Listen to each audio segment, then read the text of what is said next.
अजूनी सैभं गुर प्रसाद।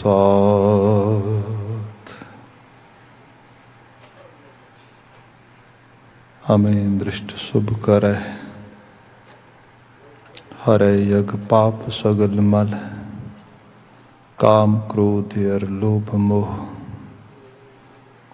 वस करे सभय बल। सदा सुख मन वसै, दुख संसार खोवै। गुर नवनिध दरियाओ, जन्म हम कालख धोवै। सो कहो टल गुर सेवियै, अहनस सहज सुभाए। दर्शन परसियँ गुरु के, जन्म मरण दुख जाए। सतनाम वाहेगुरु साहिब जियो। सूही महला तीजा, हर जी सूखम अगम है। कित बिद मिलिया जाए, गुर कै शब्द भ्रम कटियै। अचिंत वसै मन आए, हर जी सूखम अगम है। कित बिद मिलिया जाए, गुर कै शब्द भ्रम कटियै। अचिंत वसै मन आए। गुरमुख हर हर नाम जपन, हऊँ तिन कै बलिहारणै। मन हर गुण सदा रवन, रहाओ। गुर सरवर मान सरोवर है, वड भागी पुरख लहन। सेवक गुरमुख खोजिया, से हंसुले नाम लहन। नाम ध्यायन रंग स्यों, गुरमुख नाम लगन। तुर पूरब होवै लिखिया, गुर भाणा मन लैन। वड भागी घर खोजिया, पाया नाम निधान। गुरपुरै वे खालिया, प्रभ आत्म राम पछान। सबना का प्रभ एक है, दूजा अवर न कोय। गुर प्रसादी मन वसै, तित घट प्रगट होय। सब अंतर जामी ब्रह्म है, ब्रह्म वसै सब थाए। मंदा किसनो आखियै, शब्द वेखो लिव लाए। बुरा भला तिचर आखदा, जिचर है दुह माहे। गुरमुख एको बुझिया, एकस माहे समाए। सेवा सा प्रभ भावसी, जो प्रभ पाए थाए। जन नानक हरि आराध्या, गुर चरणी चित लाए। सेवा सा प्रभ भावसी, जो प्रभ पाए थाए। जन नानक हरि आराध्या, गुर चरणी चित लाए। वाहिगुरु जी का खालसा, वाहिगुरु जी की फतेह। जुगो जुग अटल शब्द सतगुरु धन धन गुरु ग्रंथ साहिब जी। गुरु पातशाह जी दी अजीम अपार बख्शिश। शाम समय असी सत्संगत माण पा रहे हैं। जो वक्त है गुरु शब्द व्याख्या दा है। इस विच सूही राग अंदर गुरु अमरदास पातशाह द्वारा उचारण की गई पावन बाणी अष्टपदियां के सिरनामे हेठ है जो वो सानू प्राप्त हो रही है। आप जी ने अगलेरा समुचड़ा शब्द अजे हुणे सरवण किया है। विचार मुख सुनेहे तो प्रारंभ कर रहे हाँ, जो रहाओ दा पदा है। साहब जिक्र करते ने गुरमुख हर हर नाम जपन, हऊँ तिन कै बलिहारण है, मन हर गुण सदा रवन रहाओ। गुरमुख हर हर नाम जपन। गुरमुख शब्द गुरु ग्रंथ साहब दे विच प्रसंग के मुताबिक according to context we have to understand even each and every word, but specifically the words which has been used in different manners according to context. So here when we are actually looking on this shabad gurmukh, ਇਹਦੇ ਖੱਖੇ ਨੂੰ ਸਿਹਾਰੀ ਪਈ ਹੈ ਇਸ ਤਰੀਕੇ ਨਾਲ, ਜਿਹਦਾ simple ਜਿਹਾ ਮਾਇਨਾ ਆ ਰਾਹੀਂ ਦੁਆਰਾ ਜ਼ਰੀਏ। ਇਹ ਪ੍ਰੈਪੋਜੀਸ਼ਨ ਕੈਰੀ ਕਰਦਾ ਹੈ ਵਰਡ ਨਾਲ ਆਪਣੇ ਉਸ ਰੂਪ ਦੇ ਅੰਦਰ। ਸੋ ਗੁਰਮੁਖ ਹਰ ਹਰ ਨਾਮ ਜਪਨ, ਉਹਨਾਂ ਦਾ ਮਾਇਨਾ ਇਸ ਰੂਪ ਵਿੱਚ ਆ ਕਿ ਜਿਹੜਾ ਨਾਮ ਜਪਣਾ ਆ, ਜਿਹੜੀ ਆਰਾਧਨਾ ਆ, ਜਿਹੜਾ ਅਕਾਲ ਪੁਰਖ ਵਾਹਿਗੁਰੂ ਦੇ ਨਾਲ ਆਪਣੇ ਆਪ ਨੂੰ ਸੁਰਤ ਕਰਕੇ ਕੌਨਸ਼ੀਅਸ ਲੈਵਲ 'ਤੇ ਅਟੈਚਡ ਕਰਨਾ ਆ, ਐਸੋਸੀਏਟ ਕਰਨਾ ਆ, ਉਸ ਨੂੰ ਨਾਮ ਦੀ ਕਿਰਿਆ ਕਿਹਾ ਗਿਆ ਹੈ, ਦ ਪ੍ਰੋਸੈਸ ਆਫ ਨਾਮ। ਹੁਣ ਉਹਦੇ ਲਈ even in today's world we can see so many different very varietyful thoughts, and people can say we have various level of various path to attain or earn spirituality. So that ਜਿਹੜੀ ਉਹ very ਹੈ ਸਾਰੀ ਜਿਹੜੀ variation ਹੈ ਇੰਨੀ ਵੱਡੇ level 'ਤੇ, ਉਹਦੇ 'ਚ ਕੋਈ ਕਿਸੇ ਕਿਸਮ ਦਾ ਕੋਈ ਪਾਥ ਆ ਰਿਹਾ, ਕੋਈ ਕਿਸੇ ਲੈਵਲ 'ਤੇ ਪਾਥ ਆ ਰਿਹਾ ਹੈਗਾ। ਇੱਕ ਯੂਨੀਵਰਸਲ ਪਾਥ ਜਿਹਨੂੰ ਐਜ਼ ਏ ਹਿਊਮਨ ਅਸੀਂ ਈਜ਼ੀਲੀ ਫੋਲੋ ਕਰ ਸਕੀਏ, ਉਹਨੂੰ ਗੁਰੂ ਬਾਬਾ ਜੀ ਨੇ ਬਿਲਡ ਕੀਤਾ। ਅਤੇ ਗੁਰੂ ਬਾਬਾ ਜੀ ਨੇ ਕਿਸੇ ਵੀ ਪਾਥ ਨੂੰ ਅਵੈਲੂਏਟ ਨਹੀਂ ਕੀਤਾ। That is again actually this is glory of Gurbani.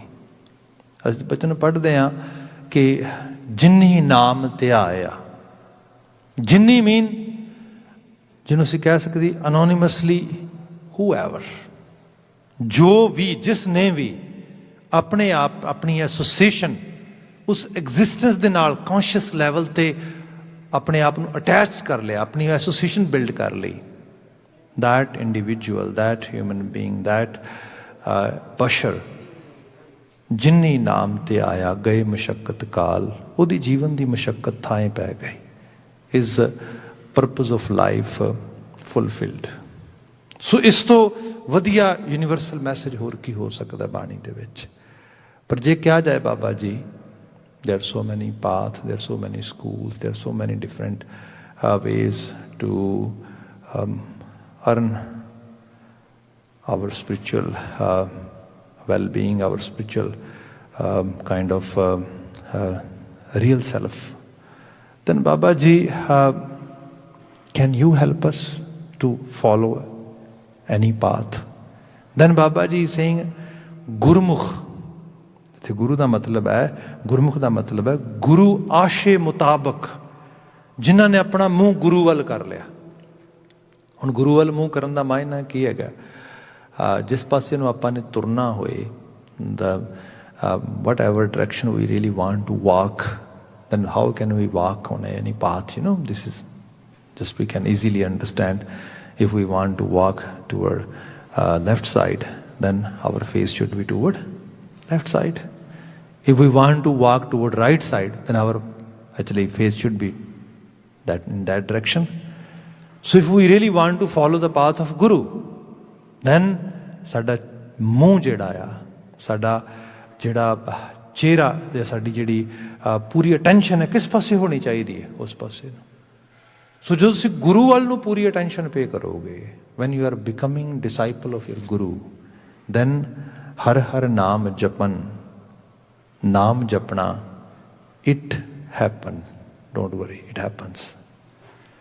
Because the footprint which Guru actually have made for us, actually the path Guru has created for us, just we have to follow that path. Guru Sahib ਨੇ path build ਕੀਤਾ ਤੇ ਉਹਦੇ ਤੇ ਮੂੰਹ ਕਰਕੇ ਅਸੀਂ ਤੁਰਨਾ ਹੈ ਉਸ ਪਾਸੇ ਨੂੰ। ਇਹ ਹੈ ਗੁਰਮੁਖ ਹਰ ਹਰ ਨਾਮ ਜਪਨ, ਗੁਰੂ ਵੱਲ ਮੂੰਹ ਕਰਕੇ ਹਰੀ ਦਾ ਨਾਮ ਜਪਣਾ। ਜਿਵੇਂ ਆਪ ਦੇਖੋਗੇ, ਫਿਰ ਮੈਂ ਬੇਨਤੀ ਕਰਾਂਗਾ, ਚੀਜ਼ਾਂ ਵੈਰੀ ਕਰਦੀਆਂ ਨੇ ਡਿਫਰੈਂਟ ਐਂਗਲ ਦੇ ਉੱਤੇ। ਕੋਈ ਟੀਚਰ ਆ, ਕੋਈ ਪ੍ਰੋਫੈਸ਼ਨਲ ਆ, ਕੋਈ ਪ੍ਰੋਫੈਸਰ ਆ ਜਿਹਦੀ ਪ੍ਰੋਫੈਸੀ ਹੈਗੀ ਕਿਸੇ ਸਬਜੈਕਟ ਦੇ ਵਿੱਚ, ਕਿਸੇ ਖਾਸ ਮਜ਼ਮੂਨ ਦੇ ਵਿੱਚ, ਅਤੇ ਉਹ ਆਪਣੇ ਸਟੂਡੈਂਟਸ ਨੂੰ ਪੜ੍ਹਾਉਣਾ ਚਾਹੁੰਦਾ ਆ। ਅਤੇ ਉਹ ਕਹੇਗਾ ਕਿ ਇਸ ਕੁਐਸਚਨ ਨੂੰ ਸੋਲਵ ਕਰਨ ਵਾਸਤੇ, ਇਸ ਕੁਐਸਚਨ ਨੂੰ ਅੰਡਰਸਟੈਂਡ ਕਰਨ ਵਾਸਤੇ ਦੇਰ are so many different ways, but one way I really follow, I want to teach that actually path, that way. So ਜਦੋਂ ਫਿਰ ਉਸ ਤਰੀਕੇ ਨਾਲ ਉਹ ਸਮਝਾਉਂਦਾ ਹੈ ਵੀ ਇਹ ਲਾਈਨ ਲਿਖੋ, ਇਸ ਤਰੀਕੇ ਨਾਲ ਐਗਜ਼ਾਮਪਲ ਦਿਓ, ਇਸ ਤਰੀਕੇ ਨਾਲ ਮੋਸਟਲੀ ਸਟੂਡੈਂਟਸ ਉਹਨੂੰ ਫੋਲੋ ਕਰਦੇ ਨੇ। ਜਦੋਂ ਫੋਲੋ ਕਰਦੇ ਨੇ ਉਸ ਤੋਂ ਬਾਅਦ ਪਤਾ ਲੱਗਦਾ ਉਹਨਾਂ ਨੂੰ ਕਿ ਇਹ, ਕਿਉਂਕਿ ਉਹ ਪ੍ਰੋਫੈਸਰ ਜਿਹੜਾ ਆ, ਉਹ ਟੀਚਰ ਜਿਹੜਾ ਆ, ਉਹ ਅੰਡਰਸਟੈਂਡ ਕਰਦਾ ਇਹਨਾਂ ਦੀ ਐਬਿਲਿਟੀ ਨੂੰ। ਹੁਣ ਗੁਰੂ ਅਮਰਦਾਸ ਸਾਹਿਬ ਗੁਰੂ ਪਾਤਸ਼ਾਹ ਕੋਲ ਆਉਣ ਤੋਂ ਪਹਿਲਾਂ ਇੱਕ ਆਰਡੀਨਰੀ ਹਿਊਮਨ ਬੀਇੰਗ ਸੀਗੇ। ਗੁਰੂ ਨਾਨਕ ਸਾਹਿਬ ਤੇ ਜਨਮਜਾਤ ਗੁਰੂ ਰੂਪ ਸੀਗੇ। ਉਹਨਾਂ ਨੂੰ ਤਾਂ ਕਿਹਾ ਗਿਆ ਕਿ ਉਹ ਬ੍ਰਹਮ ਵੇਤਾ ਸੀਗੇ। ਉਹਨਾਂ ਬਾਰੇ ਭਾਈ ਗੁਰਦਾਸ ਜੀ ਨੇ ਇਹ ਬਿਆਨ ਕੀਤਾ ਕਿ ਸੁਣੀ ਪੁਕਾਰ ਦਾਤਾਰ ਪ੍ਰਭ ਗੁਰੂ ਨਾਨਕ ਜਗ ਮਾਹੇ ਪਠਾਇਆ। ਜਦੋਂ ਪਠਾਇਆ ਉਦੋਂ ਹੀ ਗੁਰੂ ਨਾਨਕ ਸੀ, ਉਦੋਂ ਹੀ ਜਗਤ ਗੁਰੂ ਸੀ। ਜਾਹਰ ਪੀਰ ਜਗਤ ਗੁਰ ਬਾਬਾ। ਅਤੇ ਇਹਦਾ ਸਾਨੂੰ ਅਸੀਂ ਹਿਸਟੋਰੀਕਲੀ ਪੜ੍ਹਦੇ ਵੀ ਹੈਗੇ ਹਾਂ, ਜਿਵੇਂ ਦਾਈ ਦੌਲਤਾਂ ਆ, ਹੋਰ ਬਹੁਤ ਸਾਰੀਆਂ ਹਸਤੀਆਂ ਉਸ ਵਕਤ ਦੀਆਂ। ਰਾਏ ਬੁਲਾਰ ਆ, ਉਹ ਜਦੋਂ ਗੁਰੂ ਨਾਨਕ ਸਾਹਿਬ ਨੂੰ ਪਹਿਲੀ ਨਜ਼ਰ ਨਿਹਾਰਦਾ, ਉਹ ਕਹਿੰਦਾ ਹਾਂ ਮੇਰਾ ਮੁਰਸ਼ਦ ਆ ਗਿਆ ਆ, ਗੁਰੂ ਆ ਗਿਆ ਆ। ਇਸ ਕਿਸਮ ਦੀ ਬਾਤ ਆਉਂਦੀ ਹੈ। But Guru Amardas Sahib, they have lived actually there life for A long time as a ordinary human being. ਅਤੇ ਜਦੋਂ ਉਹਨਾਂ ਨੇ ਉਹ ਸਾਰੀ ਜ਼ਿੰਦਗੀ ਆਪਣੀ ਜੀ, ਅਤੇ ਉਸ ਤੋਂ ਬਾਅਦ ਉਹਨਾਂ ਨੂੰ ਪਤਾ ਲੱਗਾ ਕਿ when he was in his 70s, that time he realized life the purpose ਤੇ ਸਰਵ ਨਹੀਂ ਹੋਇਆ ਨਾ। ਮੈਂ ਤੇ ਐਵੇਂ ਜੀਵਨ ਵੇਸਟ ਕਰਤਾ ਹੁਣ ਤੱਕ, ਤੇ ਹੁਣ ਤੇ almost life is over. 70s ਦੇ ਨੇੜੇ ਜਾ ਕੇ ਤੇ ਬੰਦਾ ਰਿਟਾਇਰੀ ਏਜ ਅੱਜ ਦੀ ਦੁਨੀਆ ਦੇ ਵਿੱਚ, when we are living in actually very you can say medically perfect world, people are saying 65 is your you're actually retiring age. So when you are on that age, that means you people consider you as a senior citizen. ਤੁਸੀਂ ਉਸ level ਤੇ ਆ ਗਏ, ਹੁਣ ਤੁਹਾਨੂੰ ਬਹੁਤ ਜ਼ਿਆਦਾ workload ਜਾਂ ਉਸ ਕਿਸਮ ਦੀ ਬਾਤ ਨਹੀਂ ਕੀਤੀ ਜਾਂਦੀ। ਪਰ ਬਾਬਾ ਅਮਰਦਾਸ ਜੀ ਕਹਿੰਦੇ ਨਹੀਂ, ਹੁਣ ਤੇ ਇਹ ਸਮਾਂ ਹੋ ਗਿਆ, ਹੁਣ ਕੀ ਬਣੇਗਾ। ਗੁਰੂ ਅੰਗਦ ਸਾਹਿਬ ਕੋਲ ਗਏ। ਗੁਰੂ ਅੰਗਦ ਸਾਹਿਬ ਨੇ ਇੱਕ ਜਿਹੜਾ ਉਹੀ ਫੁੱਟਪ੍ਰਿੰਟਸ, ਉਸ ਈਜ਼ੀ ਪਾਥ ਜਿਹੜਾ ਗੁਰੂ ਨਾਨਕ ਸਾਹਿਬ ਨੇ ਬਿਲਡ ਕੀਤਾ ਸੀਗਾ, ਉਹਦੇ ਉੱਤੇ ਚਲਾਇਆ। ਚਲਦਿਆਂ ਹਰੀ ਨਾਮ ਨੂੰ ਜਪਿਆ, ਤੇ ਜਪਦਿਆਂ ਕੀ ਹੋਇਆ, ਨਾਮ ਦਾ ਰੂਪ ਹੋ ਗਏ। ਇਹਨੂੰ ਅਸੀਂ ਸਿੰਪਲ ਲੈਂਗੁਏਜ 'ਚ ਕਹਿੰਦੇ ਹੈਗੇ ਆ, ਪਾਰਸ ਕਲਾ ਵਾਪਰਨੀ, ਨਾਮ ਦੀ ਪਾਰਸ ਕਲਾ ਆ। ਜਿਹੜੇ ਸ਼ਬਦ ਨੇ, ਲਫ਼ਜ਼ ਨੇ, ਹਰਫ ਨੇ, ਅਲਫਾਜ਼ ਨੇ, ਅੱਖਰ ਨੇ, ਇਹਨਾਂ ਦੇ ਵਿੱਚ ਤਾਬ ਆ। ਤਾਬ mean they have the power, they have that kind of energy, but we don't know how to manifest it. ਲਫ਼ਜ਼ ਹੀ ਨੇ ਨਾ। ਮੈਂ ਸਿੰਪਲ ਐਗਜ਼ਾਮਪਲ ਕਰਦਾ ਤੁਹਾਡੇ ਸਾਹਮਣੇ, ਸ਼ਾਇਦ ਪਹਿਲਾਂ ਦਿੱਤੀ ਵੀ ਹੋਏ ਕਿਤੇ। ਬੜੀ ਲੰਮੀ ਚੌੜੀ ਬਟੂਕ ਮਾਤਰ ਬਿਆਨ ਕਰਦਾ ਮੁਖਤਸਰ ਜੀ। ਉਹਦੇ 'ਚ ਹੋਇਆ ਕਿ ਇੱਕ ਫਾਦਰ ਨੇ ਆਪਣੇ ਬੇਟੇ ਨੂੰ ਕੁਝ ਬਾਤ ਕਹੀ, ਅਤੇ ਉਹ ਬੇਟਾ ਰੋਣ ਲੱਗ ਗਿਆ। ਮਤਲਬ ਬਾਤ ਸੀਗੀ ਉਹਦੇ ਉੱਤੇ ਨੈਗੇਟਿਵ ਕੌਮੈਂਟ ਕੀਤਾ ਵੀ you actually you can not do anything good in your life, like this, that kind of comment. ਠੀਕ ਹੈ ਜੀ, ਬੇਟਾ ਰੋਣ ਲੱਗ ਗਿਆ। ਬਾਪ ਨੂੰ ਲੱਗਾ ਮੈਂ ਕੁਝ ਹਾਰਸ਼ ਕੌਮੈਂਟ ਕਰ ਦਿੱਤਾ ਆ, ਦੈਟਸ ਨਾਟ ਗੁੱਡ। ਉਹ ਕਹਿੰਦਾ ਵੀ actually listen son, please talk to me. Why are you so upset? वो खैर वो थोड़ा calm down होया, calm down हो कहते dad, right now I cannot talk, but once I settle down my inside, my inner, then I will definitely talk to you. I will tell you why I was crying. ਉਹ ਬਾਪ ਨੂੰ ਬੜਾ ਡਰ ਗਿਆ ਵੀ ਹੋ ਸਕਦਾ ਪਤਾ ਨਹੀਂ ਕੀ ਗੱਲ ਹੋ ਗਈ ਜਿਹੜਾ ਇੰਨਾ ਜ਼ਿਆਦਾ ਰੋ ਰਿਹਾ ਹੈਗਾ। ਖੈਰ ਉਹ ਰਾਤ ਨਿਕਲ ਗਈ, ਦਿਨ ਚੜਿਆ, ਅਗਲੇ ਦਿਨ ਬਾਪ ਦੇ ਦਿਮਾਗ 'ਚ ਸੀਗੀ ਬਾਤ ਵੀ yesterday we had little bit talk and that time he was crying and he mentioned that time, Dad, I will tell you why I was so much upset. So this is the time he asked him again, ਬੇਟਾ ਦੱਸੋ ਮੈਨੂੰ ਕੀ ਹੋਇਆ, ਕਿਸ ਗੱਲ ਤੋਂ ਇੰਨਾ ਜ਼ਿਆਦਾ। ਉਹ ਫਿਰ ਉਹਨੂੰ ਇੱਕ ਡਾਕੂਮੈਂਟਰੀ ਦਿਖਾਉਂਦਾ।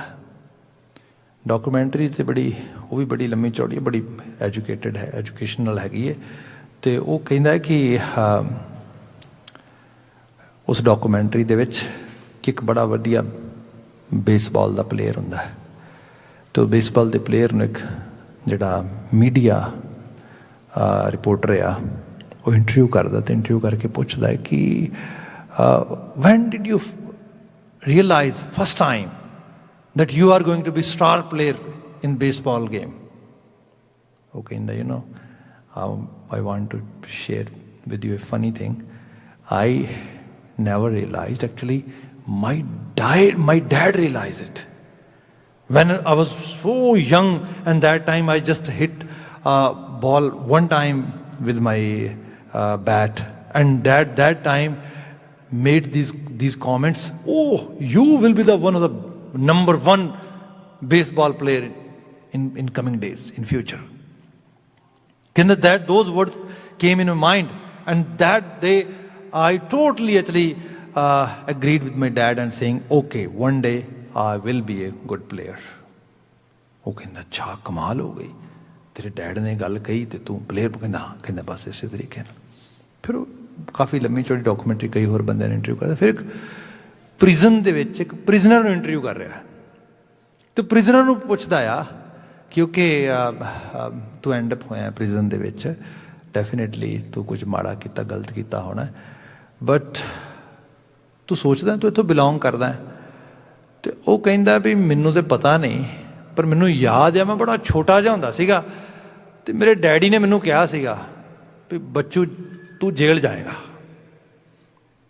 ਕਹਿੰਦਾ ਬਸ from that day it stuck in my mind, and I always have that kind of fear in my mind, one day I'm gonna end up in jail, and it happened. ਹੁਣ ਇਹ ਕੀ ਹੈ, word 'ਚ ਬੜੀ power ਆ, ਬੜੀ ਸ਼ਕਤੀ ਆ। ਇਹ depend ਕਰਦਾ ਆ ਕਿਸ ਕਿਸਮ ਦੀ ਹਸਤੀ, ਕਿਸ ਕਿਸਮ ਦੀ ਹੈਸੀਅਤ ਰੱਖਣ ਵਾਲੇ ਲੋਕ ਤੁਹਾਡੇ ਆਲੇ ਦੁਆਲੇ ਤੁਹਾਡੇ ਅੰਦਰ ਉਹਨਾਂ ਵਰਡਸ ਨੂੰ ਪਲਾਂਟ ਕਰਦੇ ਨੇ। ਜੇ ਇਹ ਤੇ ਫਿਰ ਇਹ ਬਿਲੀਫ ਸਿਸਟਮ ਤੁਹਾਡਾ ਇਹਦੇ ਨਾਲ ਕੰਮ ਕਰਦਾ ਹੈ, ਤੁਹਾਡੀ ਅਟੈਚਮੈਂਟ ਇਹਦੇ ਨਾਲ ਕੰਮ ਕਰਦੀ ਹੈ, ਤੁਹਾਡੀ ਬਹੁਤ ਡੀਪ ਲੈਵਲ ਦੀ ਰਿਲੇਸ਼ਨਸ਼ਿਪ ਕੰਮ ਕਰਦੀ ਹੈ। ਤੁਸੀਂ ਹਿਸਟਰੀ ਪੜ੍ਹੋ, ਸਿੱਖ ਹਿਸਟਰੀ। ਬ੍ਰਿਟਿਸ਼ ਜਿਹੜੇ ਸੀਗੇ ਨਾ, ਦੁਨੀਆ 'ਤੇ ਰੂਲ ਕੀਤਾ ਉਹਨਾਂ ਨੇ, ਪਰ ਆਪ ਅਹਿਸਾਸ ਕਰੋਗੇ ਜਿਨ੍ਹਾਂ ਲੋਕਾਂ ਦੇ ਨਾਲ ਉਹਨਾਂ ਨੂੰ ਸਭ ਤੋਂ ਹਾਰਡ ਟਾਈਮ ਮਿਲਿਆ, ਦੋਜ਼ ਪੀਪਲ ਵਰ ਆਵਰ ਐਨਸੈਸਟਰਸ, ਸਾਡੇ ਬਜ਼ੁਰਗ ਸੀਗੇ, ਜਿਨ੍ਹਾਂ ਤੋਂ ਉਹਨਾਂ ਨੇ ਬਹੁਤ ਮੁਸ਼ਕਿਲ ਨਾਲ ਹਰਾਇਆ। ਬੜਾ ਉਹਨਾਂ ਦੇ ਅਖੀਰ ਉਹ ਤੇ ਹਾਰ ਗਏ ਸੀਗੇ, ਉਹ ਲੀਡਰਸ਼ਿਪ ਨਾ ਹੋਣ ਕਰਕੇ ਉਹਨਾਂ ਨੇ ਕੰਟਰੋਲ ਕੀਤਾ। ਅਗੇਨ ਇਤਨੀ ਜ਼ਿਆਦਾ ਰਿਟੈਲੀਏਟ ਕਰਨ ਵਾਲੀ ਕਮਿਊਨਿਟੀ, ਇਤਨੀ ਜ਼ਿਆਦਾ ਜਿਹਨੂੰ ਕਹਿੰਦੇ ਕਿ ਇਹਨਾਂ ਦੇ ਨਾਲ ਅਸੀਂ ਲੜ ਨਹੀਂ ਸਕਦੇ। ਜਿਵੇਂ ਹੀ ਉਹ 1849 ਦੇ ਵਿੱਚ ਕੰਟਰੋਲ ਕਰਦੇ ਨੇ, 1851 ਸਾਲ ਦੇ ਵਿੱਚ ਸਾਡੇ ਬਜ਼ੁਰਗਾਂ ਨੂੰ ਦੁਬਾਰਾ ਫਿਰ ਬੰਦੂਕਾਂ ਦੇ ਦਿੰਦੇ, ਹਥਿਆਰ ਦੇ ਦਿੰਦੇ, ਸਾਰਾ ਕੁਝ, ਅਤੇ ਉਹਨਾਂ ਨੂੰ ਕਹਿੰਦੇ ਤੁਹਾਨੂੰ ਅਸੀਂ ਫੁੱਲ ਜਿਹੜਾ ਹੈਗਾ ਟ੍ਰੇਨਡ ਕਰਕੇ ਤੁਹਾਨੂੰ ਮਿਲਟਰੀ 'ਚ ਲੈ ਜਾਂਦੇ ਹਾਂ, ਪੇ ਦਿਆਂਗੇ ਤੁਹਾਨੂੰ, ਅਸੀਂ ਤਨਖਾਹਾਂ ਦਿਆਂਗੇ, you actually will serve the same level in the military with good pays and with good actually benefits, all that. ਇਹ ਕੀ ਬਣੀ ਗੱਲ ਹੈ? ਬਿਕੋਜ਼ ਉਹਨਾਂ ਨੇ ਤੁਹਾਡੀ ਹਿਸਟਰੀ, ਤੁਹਾਡਾ ਸਾਰਾ ਰੰਗ ਪੜ੍ਹਿਆ ਪਿੱਛੋਂ। ਕੋਈ ਸੋਚ ਵੀ ਨਹੀਂ ਸਕਦਾ ਕਿ ਜਿਹੜੀ ਮੁਗਲ ਐਮਪਾਇਰ ਸੀਗੀ, ਅਮਰੀਕਾ ਤਾਂ ਕੁਛ ਵੀ ਨਹੀਂ ਹੈਗਾ, ਅਮਰੀਕਾ ਵਰਲਡ ਦੀ ਸੁਪਰ ਪਾਵਰ ਆ, ਅਤੇ ਇਹਦਾ GDP ਜਿਹੜਾ ਹੈਗਾ ਆ ਪੂਰੀ ਦੁਨੀਆ ਦੇ ਮੁਕਾਬਲੇ 20% ਵੀ ਨਹੀਂ ਬਣਦਾ, ਪੂਰੀ ਦੁਨੀਆ ਦੇ ਮੁਕਾਬਲੇ। ਅਤੇ ਜੇ ਅਸੀਂ ਮੁਗਲ ਐਮਪਾਇਰ ਦਾ GDP 'ਚ ਉਸ ਤਰੀਕੇ ਨਾਲ ਡਾਟਾ ਦੇਖੋ ਨਾ, 40 ਕ੍ਰੋਸ ਕਰਦਾ। ਦੁਨੀਆ ਦੀ ਸਭ ਤੋਂ ਵੱਡੀ ਆਟੋਮਨ ਅੰਪਾਇਰ ਤੋਂ ਵੀ ਵੱਡੀ ਅੰਪਾਇਰ ਮੰਨੀ ਜਾਂਦੀ ਆਪਣੇ ਸਮੇਂ ਦੇ ਵਿੱਚ। ਉਹ ਕਹਿੰਦੇ ਕਿ ਉਹ ਵੀ ਅੰਪਾਇਰ 'ਚ ਮੁਕਾਬਲੇ ਨੂੰ ਦੇਖੀਏ ਨਾ, ਤਾਂ ਉਹ ਵੀ ਕੁਛ ਨਹੀਂ ਸੀ ਹੈਗੀ। ਏਡੀ ਵੱਡੀ ਅੰਪਾਇਰ, ਅਤੇ ਉਸ ਅੰਪਾਇਰ ਮੁਗਲ ਅੰਪਾਇਰ ਦੇ ਸਾਹਮਣੇ ਖੜਾ ਕੌਣ ਹੋਏਗਾ ਜੀ? ਸਿੱਖ ਗੁਰੂ ਖੜੇ ਹੋਏ, ਫਿਰ ਸਿੱਖ ਜਿਹੜੇ ਗੁਰਸਿੱਖ ਖੜੇ ਹੋਏ। ਅਤੇ ਇੱਕ ਲੈਵਲ ਐਸਾ ਆਇਆ ਜਦੋਂ ਲੋਕਾਂ ਨੇ ਕਿਹਾ ਕਿ ਨਹੀਂ ਸਿੱਖ ਖਤਮ ਹੋ ਜਾਣਗੇ, ਐਲੀਮੀਨੇਟ ਹੋ ਜਾਣਗੇ। ਜਦੋਂ ਗੌਰਮੈਂਟ ਆਰਡੀਨੈਂਸ ਜਿਹੜੀ ਹੈਗੀ ਹੈ ਉਹ ਸਪਰੈਡ ਕਰਦੀ ਹੈ, ਉਹ ਉੱਥੇ ਪ੍ਰਚਾਰਦੀ ਹੈ ਕਿ ਜੇ ਕਿਤੇ ਕੋਈ ਸਿੱਖ ਦੀ ਮੁਖਬਰੀ ਕਰਦੇ, ਬਸ ਦੱਸ ਦੇ ਵੀ ਇਸ ਘਰ ਦੇ 'ਚ ਕਦੀ ਸਿੱਖ ਦੇਖਿਆ ਸੀਗਾ, 20 ਰੁਪਏ 20 rupees is a big amount that time. ਜੇ ਕੋਈ ਨਾਲ ਹੋ ਕੇ ਫੜਾ ਦੇ 50 ਰੁਪਏ ਲੈ ਲੇ, ਜੇ ਕੋਈ ਸਿੱਖ ਨੂੰ ਫੜ ਕੇ ਲੈ ਆਵੇ ਜਾਂ ਮਾਰ ਕੇ ਲੈ ਆਵੇ 80 ਰੁਪਏ। ਵਾਟ ਆ ਬਿਗ ਪ੍ਰਾਈਜ਼। ਕਮਿਊਨਿਟੀ ਕਿਵੇਂ ਸਰਵਾਈਵ ਕਰੇਗੀ? ਡੈਫੀਨੇਟਲੀ ਉਹ ਤੇ ਟੋਟਲੀ ਐਕਸਟਿੰਕਟ ਹੋ ਜਾਏਗੀ, ਐਲੀਮੀਨੇਟ ਹੋ ਜਾਏਗੀ ਧਰਤੀ ਤੋਂ। ਮਗਰ ਉਹ ਸਭ ਦੇ ਹੋਣ ਦੇ ਬਾਵਜੂਦ ਵੀ ਸਿੱਖ ਜਿਹੜੇ ਨੇ ਉਸ ਖਿੱਤੇ ਦੇ ਵਿੱਚ ਰੂਲਰਸ ਬਣੇ, ਮਾਲਕ ਬਣੇ ਖਿੱਤੇ ਦੇ।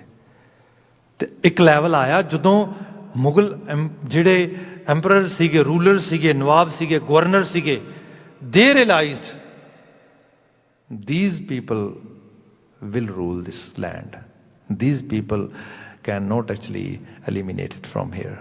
Then ਉਹਨਾਂ ਨੇ ਕਿਹਾ ਠੀਕ ਹੈ, ਆਪਾਂ ਇੱਕ ਕੰਮ ਕਰਦੇ ਹਾਂ, ਆਪਾਂ ਇਹਨਾਂ ਨਾਲ ਪਾਰਟਨਰਸ਼ਿਪ ਬਣਾ ਲੈਂਦੇ ਹਾਂ, ਆਪਾਂ ਵੱਡੇ ਰੂਲਰ ਬਣ ਜਾਂਦੇ, ਛੋਟੇ ਬਣ ਜਾਂਦੇ ਨੇ।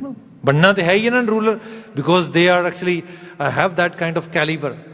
ਸੋ ਉਹਨਾਂ ਨੇ ਕੀ ਕੀਤਾ, ਸਾਨੂੰ ਆਫਰ ਕੀਤੀ ਸਾਡੇ ਬਜ਼ੁਰਗਾਂ ਨੂੰ ਕਿ ਤੁਸੀਂ ਨਾ ਸਾਡੇ ਨਵਾਬ ਬਣ ਜਾਓ। ਨਵਾਬ ਕਪੂਰ ਸਿੰਘ ਜਦੋਂ ਬਣਦੇ ਨੇ, ਤੁਸੀਂ ਤੁਹਾਨੂੰ ਨਵਾਬੀ ਦਿੰਦੇ ਹਾਂ।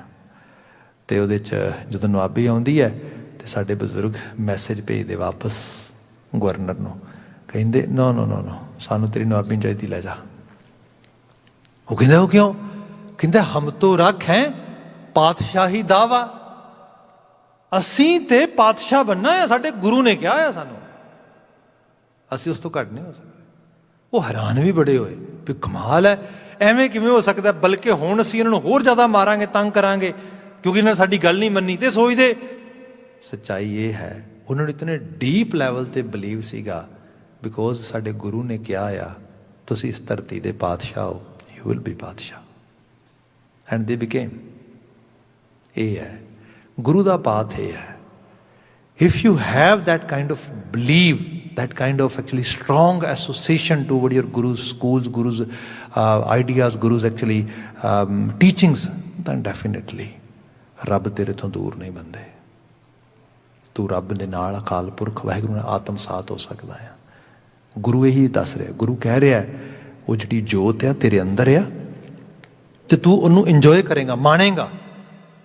ਅਤੇ ਜਦੋਂ ਅਸੀਂ ਇਸ ਰੱਬ ਦੀ ਨਾਮ ਦੀ ਗੱਲ ਕਰ ਰਹੇ ਹਾਂ, ਨਾਮ ਦਾ ਮਤਲਬ ਕੀ ਹੈ? ਤੁਹਾਡਾ ਰੇਸ਼ਾ ਤੁਹਾਡੀ ਬੋਡੀ ਦਾ each and every cell is actually going to enjoy the presence of almighty Akal Purakh Waheguru. ਉਹ ਜਿਹੜੀ ਉਹਦੀ ਹੋਂਦ ਨੂੰ ਮੰਨਣਾ ਆ, ਇਹ ਨਾਮ ਆ। ਇਸ ਕਰਕੇ ਕਿਹਾ ਗਿਆ ਗੁਰਮੁਖ ਰੋਮ ਰੋਮ ਹਰਿ ਧਿਆਵੈ।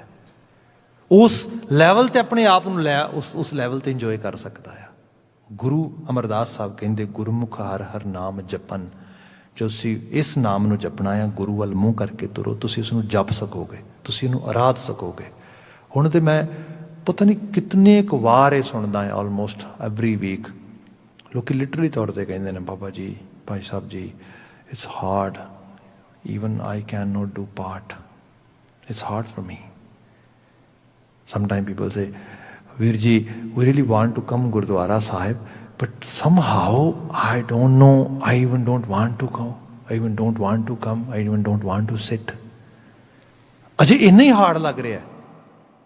ਪਰ ਬਿਲੀਵ ਕਰੋ, ਜੇ ਬੰਦੇ ਨੂੰ ਜਿਵੇਂ ਅਜੇ ਰਾਗੀ ਵੀਰ ਸ਼ਬਦ ਗਾ ਰਹੇ ਸੀ ਨਾ, ਬਿਖੈ ਰਸ ਫੀਕਾ ਤਿਆਗ ਰੀ ਸਖੀਏ, ਨਾਮ ਮਹਾਰਸ ਪੀਓ। ਬਿਖੈ ਰਸ ਫੀਕਾ, ਬਿਖੈ ਰਸ ਫੀਕਾ मैं आप तुहानूं एग्जाम्पल देना है।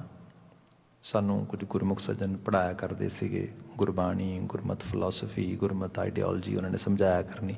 तो मैनूं लिटरली तौर पर याद आ कि एक बार कोई टी वी पर प्रोग्राम चल रहा and that program was so much actually entertaining and just बंदा 2-4 मिनट लिखे तो बंदा इनवॉल्व हो जाएगा ਉਹਦੇ ਵਿੱਚ।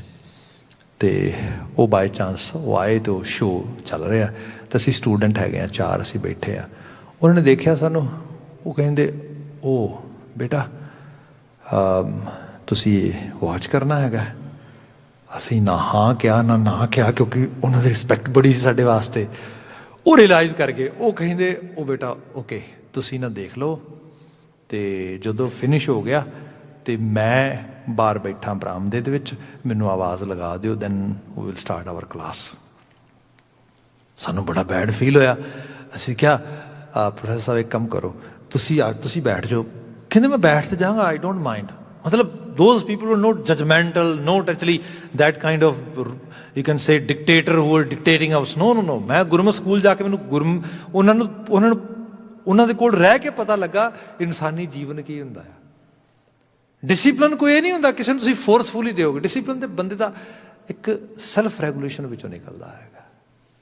मतलब ये चीज़ां जिहड़ियां उस लैवल ते अंडरस्टैंड कीतियां असीं उन्होंने कहा कि professor please actually why don't you sit with us, you know it will be more actually enjoyable for us.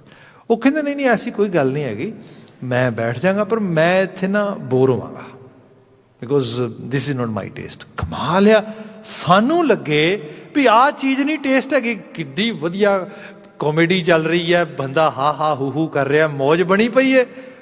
हौली हौली करके रियलाइज़ होया ओ एक्चुअल लैवल तो जो बंदा एक हायर लैवल का रस इंजॉय कर रहा हो ना, उन्होंने छोटियां चीज़ां फील ही नहीं करदी।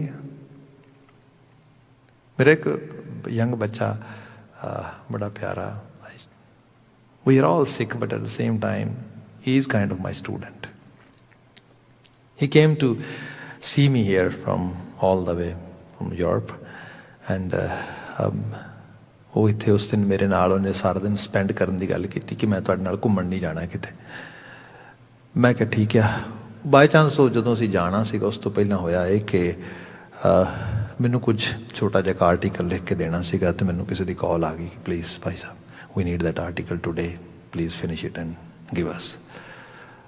मैं क्या मैं बेटा you know it's little bit urgent and I am sorry I will not be able to fulfil my promise, so now take this actually card and go, you can enjoy your time, I will actually write it and send them and then मैनू शायद काफ़ी time लग जाए। वो कहते it's okay uncle जी take your time, I will wait. ओ मैं यार तू की करेंगा वेट करके, एवं तू बोर होएगा, फायदा कोई नहीं हैगा, तो तू जा इंजॉय कर टाइम, अज तू बनाया है प्रोग्राम, तो मैं इतने मैनू काफ़ी टाइम लग जाना। कहता if you don't mind please allow me to sit with you over here. मैं क्या मैं तू बैठ सकना पर मैं गल कोई नहीं करा क्योंकि मैं फोकस करना, मैंने तो अजे कुछ मैं आर्टिकल का कुछ देखा सोचा भी नहीं है, मैंने शायद टाइम लग जाए। कहते it's okay if you are even actually not allowing me to sit near to you, can I sit on ground. मैं फिर मेरे दिमाग में आया, मैं क्या कि मैंने टेस्ट नहीं कर रहा, मैं क्या ठीक है, मैं you can sit on ground but what are you planning to do actually by sitting at ground. तो वो कहता I will do meditation that's it. मैं लेट्स सी, बह जा। वो आराम नाल चौंकड़ा मार के थले बैठ गया बस। यंग बच्चा 22 साल का, तुसीं सोच के देखो। And I even can not imagine that मैं उस एज के टाइम दे इस लैवल पर होवांगा। वो मैं जल्दी जोड़ा है वो राइटिंग अपनी कुछ की, फिर मैंने आवाज़ दी, पानी वगैरह मंगा लिया, कुछ फ्रूट वगैरह खान लग गए सी, सो दैट मैं क्या ऐसा ना हो कि मैंने बिल्कुल ही इन्हें जोड़ा है उस तरीके अवॉइड किया है। तो उस तो बाद मैं सारी गलबात करने के दौरान फिर मैंने पूछा, मैं क्या भी what is this, is really good time, I don't have any complaint, I don't have any kind of boredom, this is very enjoyable for me। आ जिहड़ा रूप आ देखो, असी टीवी नाल बैठ सकते हैं, असी किसी फ्रेंड नाल बैठ सकते हैं, असी किसी बुक नाल, किसी चीज़ नाल। हाउ अबाउट ਆਪਣੇ ਆਪ ਨਾਲ, ਆਪਣੀ ਸੈਲਫ ਨਾਲ, ਆਪਣੇ ਆਪੇ ਨਾਲ ਕਿਉਂ ਨਹੀਂ ਬਹਿ ਸਕਦੇ? ਐਕਚੁਅਲ ਲੈਵਲ ਤੇ ਬੰਦੇ ਨੂੰ ਇਹ ਵੀ ਤੇ ਜਾਂਚ ਹੋਣੀ ਚਾਹੀਦੀ ਹੈ ਨਾ। ਫਿਰ ਕੱਲਾ ਆਪਣੇ ਆਪੇ ਨਾਲ ਨਹੀਂ, ਆਪਣੇ ਗੁਰੂ ਨਾਲ। ਸਾਡੇ ਘਰ ਦੇ ਵਿੱਚ ਪਤਾ ਪਾਠ ਕਰਨ ਦਾ ਮਾਇਨਾ ਕੀ ਹੁੰਦਾ ਸੀ? ਤੁਸੀਂ ਨਾਂਦੇੜ ਦੇ ਗੁਰੂ ਗੋਬਿੰਦ ਸਿੰਘ ਸਾਹਿਬ ਦੇ ਬਚਨ ਬੜੇ ਸੁਣੇ ਹੋਣਗੇ ਕਈ ਵਾਰੀ।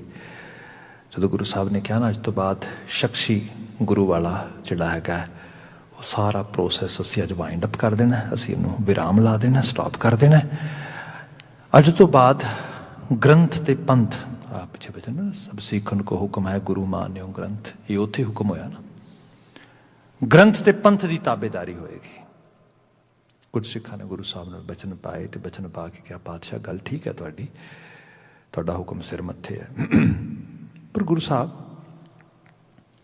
ਕਦੀ ਕਦੀ ਇਹ ਜੀ ਕਰਦਾ ਹੈ ਕਿ ਅਸੀਂ ਨਾ ਅੱਜ ਗੁਰੂ ਦੇ ਦੀਦਾਰ ਕਰਨ ਲਈ ਜਾਵਾਂਗੇ। ਮਤਲਬ ਗੁਰੂ ਨਾਲ ਅਸੀਂ ਦਰਸ਼ਨ ਕਰਨੇ, ਗੁਰੂ ਦੇ ਕਿਵੇਂ ਕਰਾਂਗੇ? ਗੁਰੂ ਸਾਹਿਬ ਨੇ ਕਿਹਾ ਕੋਈ ਐਸੀ ਗੱਲ ਨਹੀਂ ਹੈਗੀ। ਤਿਆਰ ਬਰ ਤਿਆਰ ਪੰਜ ਬਾਣੀ ਬਾਣੇ ਦੇ ਧਾਰਨੀ ਜੀਵਨ ਵਾਲੇ ਪੁਰਖ, ਉਹਨਾਂ ਨੂੰ ਮਾਣਿਆ ਜੇ ਪੰਜਾਂ ਪਿਆਰਾਂ ਦਾ ਕੌਨਸੈਪਟ ਜਿਹੜਾ ਹੈ ਉਹਦੇ ਉਹਨਾਂ 'ਚ ਮੈਂ ਹੀ ਵਰਤ ਰਿਹਾ ਹੋਵਾਂਗਾ।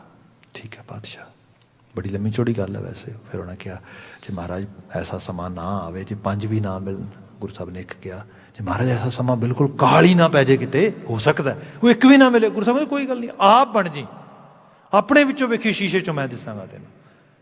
ਫਿਰ ਕਿਸੇ ਨੇ ਕਿਹਾ ਪਾਤਸ਼ਾਹ ਇਹ ਤਾਂ ਚਲੋ ਦੀਦਾਰ ਹੋ ਗਏ, ਜੇ ਕਦੀ we really want to talk, we really want to actually discuss something, we really want to express our emotions, our actually inner toward Guru, then how can we do if ਜਿਹੜਾ ਗੁਰੂ ਜਿਹੜਾ ਐਜ਼ ਏ ਉਹ ਸ਼ਖਸੀਅਤ ਦੇ ਰੂਪ ਵਿੱਚ ਮੌਜੂਦ ਨਹੀਂ ਗਾ? ਤੇ ਗੁਰੂ ਸਾਹਿਬ ਨੇ ਫਿਰ ਉਹ ਬਾਤ ਕਹੀ, ਕਹਿਣ ਲੱਗੇ ਤੁਸੀਂ ਜੋ ਹੈਗਾ ਪਿਆਰ ਭਾਵ ਵਿੱਚ ਇਸ਼ਨਾਨ ਪਾਣ ਕਰਕੇ ਗੁਰੂ ਗ੍ਰੰਥ ਸਾਹਿਬ ਦੇ ਹਜ਼ੂਰ, ਗੁਰੂ ਕੀ ਗੋਦ ਜਿਹਨੂੰ ਅਸੀਂ ਕਹਿੰਦੇ ਹਾਂ, ਗੁਰੂ ਸਾਹਿਬ ਦੀ ਪੋਥੀ ਦਾ ਪ੍ਰਕਾਸ਼ ਕਰਕੇ ਉਹਦੇ ਹਜ਼ੂਰ ਭਾਵਨਾ ਨਾਲ ਬੈਠਿਆ ਜੇ, ਬਾਣੀ ਪੜ੍ਹਿਆ ਜੇ, ਤੁਸੀਂ ਅਸਲ ਵਿੱਚ ਮੇਰੇ ਨਾਲ ਗੱਲਾਂ ਕਰੋਗੇ। ਸੋ ਸਾਡੇ ਘਰ ਇਹ ਵਿਸ਼ਵਾਸ ਸੀਗਾ। ਵੈਨ ਪੀਪਲ ਡੂ ਪਾਠ, most of the time our ancestors actually used to say ਉਹ ਮੈਂ ਥੋੜ੍ਹੀ ਦੇਰ ਨਾ ਗੁਰੂ ਨਾਲ ਬਾਤਾਂ ਪਾ ਲਵਾਂ, ਉਹ ਮੈਂ ਥੋੜ੍ਹਾ ਗੁਰੂ ਬਾਬੇ ਨਾਲ ਗੱਲਾਂ ਕਰ ਲਵਾਂ ਮਾੜਾ ਜਿਹਾ। So this is kind of your relationship with your guru. ਇਸੇ ਕਰਕੇ ਅਸੀਂ ਕਹਿੰਦੇ ਨਾ ਵੀ guru is our living master. ਇਹ ਜਿਹੜਾ ਹੈਗਾ ਇਹ ਸਾਡਾ ਉਸ ਰੂਪ ਦੇ ਵਿੱਚ ਜਾਗਤ ਜੋਤ ਗੁਰੂ ਹੈਗਾ। ਇਹ ਕੌਨਸੈਪਟ ਜਿਹੜਾ ਆ, ਜਦੋਂ ਇਸ ਲੈਵਲ 'ਤੇ ਤੁਸੀਂ ਆਪਣੇ ਆਪ ਨੂੰ ਦੇਖਦੇ ਹੋ, ਫਿਰ ਦੇਖੋ ਜਿਹਦੇ ਨਾਲ ਪਿਆਰ ਹੋਏ, ਜਿਹਦੇ ਨਾਲ ਸਨੇਹ ਹੋਏ, ਜਿਹਦੇ ਨਾਲ ਲਗਨ ਹੋਏ, ਉਹਦੇ ਕੋਲ ਬੈਠ ਕੇ ਤੇ ਬੰਦਾ ਬੋਰ ਨਹੀਂ ਨਾ ਹੋ ਸਕਦਾ। ਜੇ ਬੋਰ ਹੋ ਰਿਹਾ ਆ, ਤੁਸੀਂ ਕਦੀ ਦੇਖੋਗੇ ਟਾਈਮ ਹੁੰਦਾ ਜਦੋਂ ਬੱਚਾ ਮਾਂ ਨਾਲ, ਪਿਤਾ ਨਾਲ ਗੱਲਾਂ ਬਾਤਾਂ ਕਰਦਾ ਹੈ, ਫਿਰ ਹੌਲੀ ਹੌਲੀ ਕਰਕੇ ਉਹਨੂੰ ਲੱਗਦਾ ਮੰਮੀ ਡੈਡੀ ਤੇ ਬੋਰਿੰਗ ਹੈਗੇ ਨੇ, I really want to talk to my friends.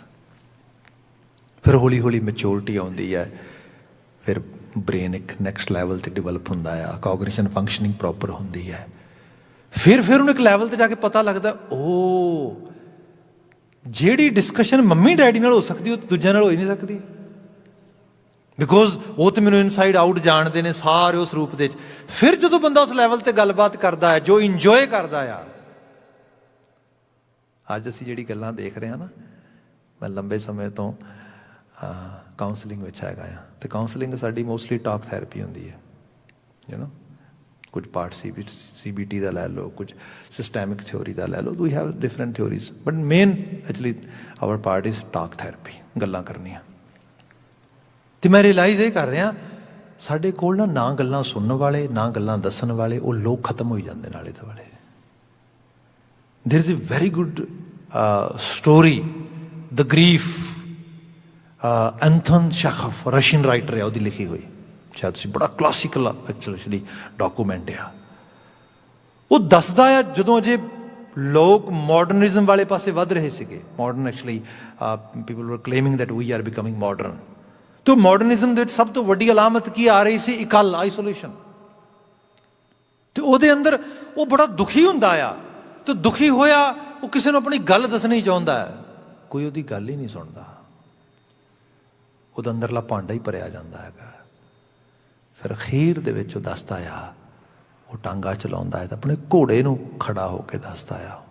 ਉਹਨੂੰ ਵੀ ਪਤਾ ਘੋੜਾ ਮੇਰੀ ਗੱਲ ਨਹੀਂ ਸਮਝਦਾ, ਪਰ ਅਖੀਰ ਦੇ ਉੱਤੇ ਉਹ ਰੋਂਦਾ ਹੋਇਆ ਕਹਿੰਦਾ ਹੈ ਆਪਣੇ ਘੋੜੇ ਨੂੰ ਵੀ ਚਲੋ ਮੈਨੂੰ ਪਤਾ ਆ ਤੂੰ ਐਟਲੀਸਟ ਮੈਨੂੰ ਵਾਪਸ ਕੁਛ ਨਹੀਂ ਕਹਿ ਸਕਦਾ, ਹੁੰਗਾਰਾ ਵੀ ਨਹੀਂ ਦੇ ਸਕਦਾ, ਪਰ ਮੈਨੂੰ ਇੱਕ ਰਿਲੀਫ ਜ਼ਰੂਰ ਮਿਲ ਗਿਆ ਆ, ਤੂੰ ਮੇਰੀ ਗੱਲ ਸੁਣ ਲਈ ਹੈ। ਹੁਣ ਆਹ ਜਿਹੜਾ ਲੈਵਲ ਆ ਦੁਨੀਆ 'ਚ ਜਿੱਥੇ ਅਸੀਂ ਵਿਚਰ ਰਹੇ ਹੈਗੇ, ਇਹੋ ਜਿਹੀ ਹਾਲਾਤ ਬੰਦੇ ਦੀ ਹੋਏ, ਤੇ ਮੈਂ ਤੇ ਮਾਡਰਨਿਜ਼ਮ ਦੀ ਬੜੀ ਅਜੇ ਬਿਗਨਿੰਗ ਜਿਹੜੀ ਉਹਨੂੰ ਅਨਫੋਲਡ ਕਰ ਰਿਹਾ ਕਿ what kind of society we are creating, and today we are living in post modern period, ਜਿਹਦੇ ਅੰਦਰ ਅੱਜ ਤੁਸੀਂ ਦੇਖੋਗੇ ਕਿ ਨਿਊਕਲੀਅਰ ਫੈਮਿਲੀ ਸਿਸਟਮ ਤੋਂ ਅਸੀਂ ਪਲੈਟੀਨਮ ਸਿਸਟਮ ਤੇ ਆ ਗਏ ਹਾਂ। ਬੜੇ ਫੈਂਸੀ ਨਾਂ ਨੇ, ਪਰ ਇਹਨਾਂ ਦੇ ਪਿੱਛੇ ਕੀ ਹੈ? Just isolation, nothing else. ਜਦੋਂ ਲੋਕਾਂ ਨੂੰ ਇਹ ਨਹੀਂ ਪਤਾ, ਆਪ ਕਦੀ ਸੋਚ ਕੇ ਦੇਖੋ, ਜਿਹੜੇ ਲੋਕ ਆਪਣੇ ਬਜ਼ੁਰਗਾਂ ਦੀਆਂ ਪੁਰਾਣੀਆਂ ਡਾਇਰੀਆਂ ਪੜ੍ਹਦੇ ਹੋਣਗੇ, ਖੱਤ ਪੜ੍ਹਦੇ ਹੋਣਗੇ, ਕੀ ਮਹਿਸੂਸ ਕਰਦੇ ਹੋਣਗੇ? ਉਹ ਗੁਰੂ ਸਾਹਿਬ ਨੇ ਆ ਬਾਣੀ ਆਪਣੇ ਹੱਥਾਂ ਨਾਲ ਲਿਖਾਈ, ਆਪਣੇ ਆਪ ਆਪਣੀ ਨਜ਼ਰ ਵਿੱਚ ਕੰਪਾਈਲ ਕਰਾਈ, ਆਡਿਟ ਕਰਾਈ ਤੇ ਪ੍ਰੀਜ਼ਰਵ ਕਰਕੇ ਐਜ਼ ਇਟ ਇਜ਼ ਦਿੱਤੀ ਸਾਨੂੰ। ਤੁਸੀਂ ਸੋਚ ਕੇ ਦੇਖੋ, ਤਾਂ ਬਾਣੀ ਪੜ੍ਹਦੇ ਸੁਣਦੇ ਆ ਕਿ wow, this message has been preserved for me by Guru Arjan Sahib himself. Wow! ਇਹ ਗੁਰੂ ਅਰਜਨ ਸਾਹਿਬ ਨੇ ਮੇਰੇ ਵਾਸਤੇ ਲਿਖਾ ਕੇ ਰੱਖੀ ਇਸ ਤਰੀਕੇ ਨਾਲ। ਕੈਸੀ ਰਿਲੇਸ਼ਨਸ਼ਿਪ ਹੋਏਗੀ ਗੁਰੂ ਨਾਲ, ਗੁਰੂ ਦੇ ਥਾਟ ਦੇ ਨਾਲ। ਇਹ ਹੈ ਨਾਮ ਦੇ ਵਿੱਚ ਬੜੀ ਤਾਬ ਹੈ, ਬੜੀ ਸਮਰੱਥਾ ਆ, ਪਰ ਜੇ ਤੁਹਾਡਾ ਬਲੀਵ ਨਾਲ ਆ ਤੇ ਜੇ ਤੁਹਾਨੂੰ ਲੱਗਦਾ ਆ ਮੇਰੇ ਗੁਰੂ ਨੇ ਗੱਲ ਕਹੀ ਹੈ, ਤੇ ਜੇ ਮੇਰੇ ਗੁਰੂ ਨੇ ਕਹੀ ਹੈ ਇਹ ਹੋਏਗੀ, ਬਸ ਮੇਰੇ ਗੁਰੂ ਦਾ ਵਿਸ਼ਵਾਸ ਹੈ। ਇੱਕ ਐਗਜ਼ਾਮਪਲ ਕਰਕੇ ਇਸ ਬਚਨ ਨੂੰ ਵਾਈਂਡ ਅਪ ਕਰ ਦੇਣਾ, ਸਮਾਂ ਹੋ ਗਿਆ। ਮੈਂ ਇੱਥੇ ਇੱਕ ਰੇਡੀਓ ਸਟੇਸ਼ਨ 'ਤੇ ਸੀਗਾ, TV ਸਟੇਸ਼ਨ 'ਤੇ ਕਾਫੀ ਸਮਾਂ ਪਹਿਲਾਂ, ਟੋਰਾਂਟੋ ਦੇ ਲੋਕਲ, ਅਤੇ ਐਡਿਕਸ਼ਨ ਬਾਰੇ ਅਸੀਂ ਕੁਝ ਅਵੇਅਰਨੈਸ ਕ੍ਰੀਏਟ ਕਰ ਰਹੇ ਸੀ, ਗੱਲਾਂ ਬਾਤਾਂ ਹੋ ਰਹੀਆਂ ਸੀਗੀਆਂ, ਅਤੇ ਮੈਂ ਕੁਝ ਐਡਿਕਸ਼ਨ ਸਾਈਟਸ ਜਿਹੜੀਆਂ ਸਾਡੇ ਕੋਲ ਸਟੱਡੀਜ਼ ਨੇ ਉਹਨਾਂ ਨੂੰ ਮੈਂ ਐਜ਼ ਏ ਡਾਟੇ ਦੇ ਤੌਰ 'ਤੇ ਪ੍ਰਜੈਂਟ ਕਰ ਰਿਹਾ ਸੀਗਾ। ਅਤੇ ਹੋਸਟ ਨੇ ਮੈਨੂੰ ਪੁੱਛਿਆ ਕਿ ਭਾਈ ਸਾਹਿਬ, if anybody get trapped in addiction, how much possibility actually we have that person can come out of that trap, so what's your data is telling over here? ਮੈਂ ਕਿਹਾ ਜੀ ਡਾਟਾ ਇਹ ਕਹਿੰਦਾ ਹੈ ਕਿ ਇਹਦੇ ਅੰਦਰ ਬਹੁਤ ਜ਼ਿਆਦਾ ਹੋਪ ਨਹੀਂ ਹੈਗੀ। ਇੱਕ ਵਾਰੀ ਬੰਦਾ ਇਨਵੋਲਵ ਹੋ ਗਿਆ ਤੇ ਉਹਨੇ ਦੋ ਹੀ ਸਟੇਜਾਂ ਰਹਿਣਗੀਆਂ ਉਹਦੀਆਂ। ਪਹਿਲੀ ਸਟੇਜ ਜਿਹੜੀ ਹੈਗੀ ਏ ਉਹ ਇਹ ਹੈਗੀ ਏ ਕਿ ਉਹ ਰਿਕਵਰੀ ਕਰੇਗਾ, ਰਿਕਵਰੀ ਕਰਕੇ ਮਤਲਬ ਜੋ ਆਪਣੀ ਪਹਿਲੀ ਕੰਡੀਸ਼ਨ ਨੂੰ ਰਿਵਾਈਵ ਕਰੇਗਾ, ਆਪਣੀ ਸਿਹਤ ਨੂੰ, ਆਪਣੀ ਮੈਂਟਲ ਐਬਿਲਿਟੀ ਨੂੰ, ਕੋਗਨੀਸ਼ਨ ਫੰਕਸ਼ਨ ਨੂੰ, ਸਾਰੇ ਨੂੰ, ਫਿਰ ਉਹਨੂੰ ਮੇਨਟੇਨ ਕਰੇਗਾ। ਇਹ ਹੈਗਾ ਜਦੋਂ ਡਰਗ ਤੋਂ ਆਫ ਹੋ ਗਿਆ। ਦੂਸਰੀ ਅਵਸਥਾ ਹੈ ਜਦੋਂ ਰਿਲੈਪਸ ਹੋਏਗਾ, ਇਹ ਔਨ ਹੋ ਜਾਏਗਾ। ਔਨ ਐਂਡ ਆਫ ਇਹ ਹੁੰਦਾ ਰਹੇਗਾ, ਬੈਕ ਐਂਡ ਫੋਰਥ ਇਹ ਚੱਲਦਾ। ਅਸੀਂ ਵੱਡੇ ਲੈਵਲ 'ਤੇ ਕੇਸ ਦੇਖਦੇ ਹੈਗੇ, ਇਹ ਐਡਿਕਸ਼ਨ 'ਚ ਵੱਡੀ ਲੈਵਲ 'ਤੇ ਇਸ਼ੂ ਹੈਗੇ। ਹਾਂ, ਇਹ ਜ਼ਰੂਰ ਆ ਜਿਹੜਾ ਬੰਦਾ ਇਸ ਅਜੇ ਰਾਹ 'ਤੇ ਪਿਆ ਨਹੀਂ ਗਾ, ਜੇ ਤੁਸੀਂ ਉਹਨੂੰ ਕਹਿ ਲਓ ਕਿ ਜਿਹਨੂੰ ਕਿਹਾ ਜਾਂਦਾ ਹੈ ਕਿ prevention is better than cure. So if we can prevent anyone ਹੁਣ ਐਕਚੁਅਲੀ ਜਿਹੜਾ ਹੈਗਾ ਪ੍ਰੀਕਾਸ਼ਨਰੀ ਲੈਵਲ 'ਤੇ, then definitely we are in win situation, ਅਸੀਂ ਬਚਾ ਸਕਦੇ ਹਾਂ। ਅਦਰਵਾਈਜ਼ ਇਹ ਆਫ ਐਂਡ ਔਨ ਹੋਏਗਾ, ਇਸ ਤਰੀਕੇ ਨਾਲ ਹੋਏਗਾ। ਖੈਰ ਉਹ ਗੱਲਬਾਤ ਹੋਈ, ਕਾਫੀ ਲੰਮੀ ਚੌੜੀ ਹੋਰ ਗੱਲਾਂ ਬਾਤਾਂ ਹੋਈਆਂ। ਮੈਂ ਉਹ ਪ੍ਰੋਗਰਾਮ ਲੇਟ ਨਾਈਟ ਕਰਕੇ ਬਾਹਰ ਨਿਕਲਿਆ। ਅਜੇ ਮੈਂ ਡਰਾਈਵ ਕਰਨ ਹੀ ਲੱਗਾ, ਮੈਨੂੰ ਕਾਲ ਆ ਗਈ। ਸ਼ਹਿਰ ਦੇ ਬੜੇ ਚੰਗੇ ਬੰਦੇ, ਬਿਜ਼ਨਸਮੈਨ ਹੈਗੇ ਨੇ, ਮੈਨੂੰ ਵੀ ਜਾਣਦੇ ਚੰਗੀ ਤਰ੍ਹਾਂ। ਉਹ ਕਹਿੰਦੇ ਭਾਈ ਸਾਹਿਬ ਤੁਸੀਂ ਇੱਕ ਗੱਲ ਗਲਤ ਕਰ ਆਏ ਹੋ ਉੱਥੇ। ਮੈਂ ਕਿਹਾ ਜੀ ਦੱਸੋ। ਤੁਸੀਂ ਸ਼ੀਸ਼ਾ ਹੈਗੇ ਹੋ, ਜੇ ਹੋਇਆ ਤਾਂ ਆਪਾਂ ਫਿਕਸ ਕਰਾਂਗੇ ਉਹਨੂੰ। Some time we all do mistakes, errors, so please ਕੀ ਤੁਹਾਡਾ ਓਪੀਨੀਅਨ ਆ, ਦੱਸੋ। ਉਹ ਕਹਿੰਦੇ ਗੱਲ ਇਹ ਹੈਗੀ ਕਿ ਤੁਸੀਂ ਕਿਹਾ ਕਿ ਬੰਦਾ ਔਨ ਜਾਂ ਆਫ ਹੁੰਦਾ ਆ। ਕਹਿੰਦਾ ਮੈਂ ਐਗਜ਼ਾਮਪਲ ਹਾਂ ਤੁਹਾਡੇ ਸਾਹਮਣੇ। ਕਹਿਣ ਲੱਗੇ ਮੈਂ ਜਰਮਨੀ ਰਹਿੰਦਾ ਸੀਗਾ, ਸਵੇਰੇ ਸਾਡੇ ਗੁਰਦੁਆਰਾ ਸਾਹਿਬ ਦੇ ਵਿੱਚ ਖੰਡੇ ਬਾਟੇ ਦੀ ਪਹੁਲ ਦਿੱਤੀ ਜਾਣੀ ਸੀਗੀ। ਉੱਥੇ ਰਾਤ ਨੂੰ ਮੈਂ ਆਇਆ ਤੇ ਮੈਂ ਪੂਰੀ ਤਰ੍ਹਾਂ ਸ਼ਰਾਬ ਨਾਲ ਪੂਰਾ ਜਿਹੜਾ ਹੈਗਾ ਧੋਤਿਆ। ਦਰਵਾਜ਼ਾ ਖੋਲ੍ਹਿਆ, ਮੇਰੀ ਵਾਈਫ ਨੇ ਖੋਲ੍ਹਦਿਆਂ ਨਾਲ ਦਰਵਾਜ਼ਾ ਉਹਨੇ ਇੱਕਦਮ ਮੈਨੂੰ ਸਾਰੀ ਗੱਲ ਦੱਸੀ ਵੀ ਪਤਾ ਨਹੀਂ ਕੈਸੀ ਕਿਸਮਤ ਹੋਏਗੀ, ਉਹ ਲੋਕ ਵੀ ਨੇ ਜਿਨ੍ਹਾਂ ਨੇ ਸਵੇਰੇ ਖੰਡੇ ਬਾਟੇ ਦੀ ਪਹੁਲ ਲੈਣੀ ਹੈ। ਤੇ ਕਾ ਸਾਡਾ ਘਰ ਵੀ ਆ, ਦੇਖ ਲਓ ਤਮਾਸ਼ਾ ਬਣਿਆ ਪਿਆ ਰੋਜ਼ ਦਾ। ਕਹਿੰਦਾ ਉਹਨੇ ਬਸ ਆਹ ਗੱਲ ਕਹੀ ਏ, ਪਤਾ ਨਹੀਂ ਕੀ ਹੋਇਆ ਅੰਦਰ ਗੱਲ ਘਰ ਕਰ ਗਈ ਹੈ। ਸੋ ਨਹੀਂ ਪਾਇਆ ਆਲਮੋਸਟ ਸਾਰੀ ਰਾਤ। ਕਹਿੰਦਾ ਸ਼ਾਵਰ ਦੇ ਥੱਲੇ ਖੜਾ ਰਿਹਾ, ਸਾਰਾ ਸੁੱਤਾ ਨਹੀਂ ਗਾ। ਕਹਿੰਦੇ ਜਦੋਂ ਦਿਨ ਚੜ੍ਹਨ ਵਾਲਾ ਹੋਇਆ, ਕੋਈ 4 ਵਜੇ ਨੇ, ਵਾਈਫ ਨੂੰ ਉਠਾਇਆ ਜਾ ਕੇ। ਵਾਈਫ 2-4 ਵੀ ਆਈ ਮੈਨੂੰ ਰੋਕਣ ਵਾਸਤੇ ਵੀ ਕੀ ਕਰ ਰਹੇ ਹੋ, please come out of washroom, ਤੂੰ ਬਿਮਾਰ ਹੋ ਜਾਏਗਾ, ਸਿੱਕ ਹੋ ਜਾਏਗਾ। ਮੈਨੂੰ ਕਿਹਾ ਪਲੀਜ਼ ਗੋ ਅਵੇ, let me actually do what I am doing. ਉਹ ਕਹਿੰਦੇ ਵਾਈਫ ਨੂੰ ਉਠਾਇਆ, ਉਹ ਕਹਿੰਦੀ ਕੀ ਹੋਇਆ, ਕੁਝ ਖਾਣਾ ਪੀਣਾ? ਕਹਿੰਦਾ ਨਹੀਂ, ਖੜੀ ਹੋ ਇਸ਼ਨਾਨ ਕਰ। ਉਹਨੂੰ ਧੱਕੇ ਨਾਲ ਕੇਸੀ ਇਸ਼ਨਾਨ ਕਰਵਾਇਆ। ਉਹ ਮੈਨੂੰ ਕਹੇ ਵਟ ਆਰ ਯੂ ਡੂਇੰਗ? ਕਹਿੰਦਾ don't worry, just do it what I am saying. ਮੈਂ ਉਹਨੂੰ ਨਾਲ ਗੱਡੀ ਤੇ ਬਿਠਾਇਆ, ਗੁਰਦੁਆਰਾ ਸਾਹਿਬ ਪਹੁੰਚ ਗਿਆ। ਉੱਥੇ ਜਿਹੜੇ ਅੰਮ੍ਰਿਤ ਪਿਲਾਖੀ ਸੀਗੇ, ਜਿਹੜੇ ਖੰਡੇ ਬਾਟੇ ਦੀ ਪਹੁਲ ਲੈਣ ਵਾਲੇ, ਉਹ ਲਾਈਨ 'ਚ ਲੱਗੇ ਸੀ। ਮੈਂ ਵੀ ਜਾ ਕੇ ਲਾਈਨ 'ਚ ਲੱਗਾ। ਮੇਰੇ ਕੋਲ ਸਮੈਲ ਆ ਰਹੀ, ਕਹਿੰਦਾ ਸ਼ਰਾਬ ਦੀ। ਜਦੋਂ ਅੱਗੇ ਵਧਿਆ ਤਾਂ ਜਿਹੜੇ 50 ਪੈਰਾਂ ਦੀ ਡਿਊਟੀ ਸਿੰਘ ਸੀ, ਉਹ ਕਹਿਣ ਲੱਗੇ ਪਿੱਛੇ ਹਟੋ, ਵਾਟ ਆਰ ਯੂ ਡੂਇੰਗ? ਉਹ ਕਹਿੰਦਾ ਜੀ ਮੈਂ ਕਿਹਾ ਜੀ ਤਰਸ ਕਰੋ, ਬੜੀ ਮੁਸ਼ਕਿਲ ਦੇ ਨਾਲ ਆਇਆ, ਵਾਪਸ ਨਾ ਮੋੜੋ। ਖੈਰ ਕੁਝ ਹੋਰ ਲੋਕ ਵੀ ਜਾਣਦੇ ਸੀ, ਬਿਜ਼ਨਸਮੈਨ ਬੰਦਾ ਸੀਗਾ, ਸਾਰੇ ਗੱਲਾਂ ਬਾਤਾਂ ਹੋਈਆਂ। ਖੈਰ ਅਖੀਰ ਗੱਲ ਇਹ ਹੋਈ, ਉਹ ਸੱਜਣ ਕਹਿਣ ਲੱਗੇ ਵੀ ਜੇ ਅੱਜ ਆਇਆ ਹੈ ਨਾ ਤੇ ਡੈਫੀਨੇਟਲੀ ਇਸ ਬੰਦੇ ਸਾਨੂੰ ਪਤਾ ਵੀ ਸਿਰੜੀ ਹੈਗਾ, ਇਹਨੂੰ ਮੋੜੀਏ ਨਾ। ਅਖੀਰ ਜਿਹੜੇ ਉਹ 5 ਪਿਆਰੇ ਸੀ, ਉਹਨਾਂ ਕਿਹਾ ਵੀ ਦੇਖ ਇਸ ਵਕਤ ਤੇ ਤੈਨੂੰ ਅੰਦਰ ਨਹੀਂ ਲਿਜਾਇਆ ਜਾ ਸਕਦਾ, ਕਿਉਂਕਿ ਤੂੰ ਜਿਹੜਾ ਪੂਰੀ ਤਰ੍ਹਾਂ ਸੋਬਰ ਨਹੀਂ ਹੈਗਾ, ਪਤਾ ਵੀ ਕੋਈ ਨਹੀਂ, ਅਜੇ ਤਾਂ ਸਮੈਲ ਆ ਰਹੀ ਉਸੇ ਤਰੀਕੇ ਨਾਲ। ਹਾਂ ਤੈਨੂੰ ਅਸੀਂ ਕੁਝ ਚੂਲੇ ਦੀਆਂ ਬੂੰਦਾਂ ਦਿੰਦੇ ਹਾਂ, ਕਕਾਰ ਦਿੰਦੇ ਹਾਂ, ਤੇ ਕਕਾਰ ਲੈ ਕੇ ਸਾਲ ਇੱਕ ਪੂਰੀ ਇਸ ਚੀਜ਼ ਦੀ ਪ੍ਰੈਕਟਿਸ ਕਰ। ਸਾਲ ਬਾਅਦ ਇਸੇ ਤਾਰੀਖ ਤੇ ਤੇਰੇ ਨਾਲ ਵਾਅਦਾ ਕਰਦੇ ਆ, ਭਾਵੇਂ ਤੂੰ ਇਕੱਲਾ ਹੀ ਹੋਏਗਾ ਖੰਡੇ ਬਾਟੇ ਦੀ ਪਹੁਲ ਲੈਣ ਵਾਲਾ। ਇੰਗਲੈਂਡ ਤੋਂ ਆਏ ਸੀ ਉਹ ਕਹਿੰਦੇ ਸੀ ਆਵਾਂਗੇ ਵਾਪਸ। ਕਹਿੰਦੇ ਸੀ ਭਾਈ ਸਾਹਿਬ ਉਹ ਦਿਨ ਤੇ ਅੱਜ ਦਾ ਦਿਨ ਆ। I never ever actually even actually touch anything, never ever move toward that side at all, and even I cannot think about it. ਕਹਿੰਦਾ ਤੁਸੀਂ ਉੱਥੇ ਸਹੀ ਨਹੀਂ ਕਿਹਾ, ਇਹ ਵੀ ਹੋ ਸਕਦਾ। ਤੁਸੀਂ ਕਿਹਾ ਔਨ ਐਂਡ ਆਫ ਹੁੰਦਾ, ਆਫ ਹੋਇਆ ਇੱਕ ਵਾਰੀ, ਆਫ ਹੋ ਗਿਆ ਪੱਕਾ ਹੀ, ਡਿਸਕਨੈਕਟ ਹੀ ਹੋ ਗਿਆ। ਮੈਂ ਕਿਹਾ ਬਿਲਕੁਲ ਠੀਕ ਹੈ ਗੱਲ ਵੀਰ ਜੀ, ਹੁਣ ਜਿਹੜੀ ਤੁਸੀਂ ਗੱਲ ਕਹਿ ਰਹੇ ਹੋ ਨਾ, ਇਹ ਗੱਲ ਬਿਲਕੁਲ ਠੀਕ ਹੈ। ਇਹ ਗੱਲ ਤਾਂ ਆ ਕਿਉਂਕਿ ਤੁਹਾਡੀ ਗੁਰੂ ਨਾਲ ਐਸੋਸੀਏਸ਼ਨ ਹੈ। ਇਹ ਜਿਹੜਾ ਆ ਨਾ, ਜਦੋਂ ਤੁਸੀਂ ਗੁਰੂ ਦੇ, ਤੁਸੀਂ ਇੱਕ ਬਲੀਵ ਸਿਸਟਮ ਵਿੱਚ ਜਾ ਕੇ ਕਿਸੇ ਚੀਜ਼ ਨੂੰ ਫੋਲੋ ਕਰਦੇ ਹੋ, ਉਹਦੇ ਤੇ ਅਗਲੇ ਧੌਣਾ ਵਢਾ ਗਏ, ਖੋਪਰ ਲਵਾ ਗਏ, ਚਰਖੜੀਆਂ ਤੇ ਚੜ ਗਏ। ਤੁਸੀਂ ਦੇਖੋ ਨਾ, ਇਹ ਹੈ ਗੁਰਮੁਖ ਹਰ ਹਰ ਨਾਮ ਜਪਨ। ਤੇ ਗੁਰੂ ਅਮਰਦਾਸ ਸਾਹਿਬ ਕਹਿੰਦੇ ਮੈਂ ਹੋਰ ਕੁਝ ਨਹੀਂ ਕਹਿ ਸਕਦਾ, ਮੈਂ ਇੰਨਾ ਕਵਾਂਗਾ, ਹਉ ਤਿਨ ਕਹਿ ਬਲਿਹਾਰਨ ਹੈ। People who are the follower of Guru's path, I give them 100% respect, even ਮੈਂ ਆਪਣਾ ਆਪਾ ਵਾਰ ਦਿੰਦਾ ਵਾ ਉਹਨਾਂ ਦੇ ਉੱਤੋਂ ਦੀ। ਹਉ ਤਿਨ ਕਹਿ ਬਲਿਹਾਰਨ ਹੈ, ਮਨ ਹਰ ਗੁਣ ਸਦਾ ਰਵਨ।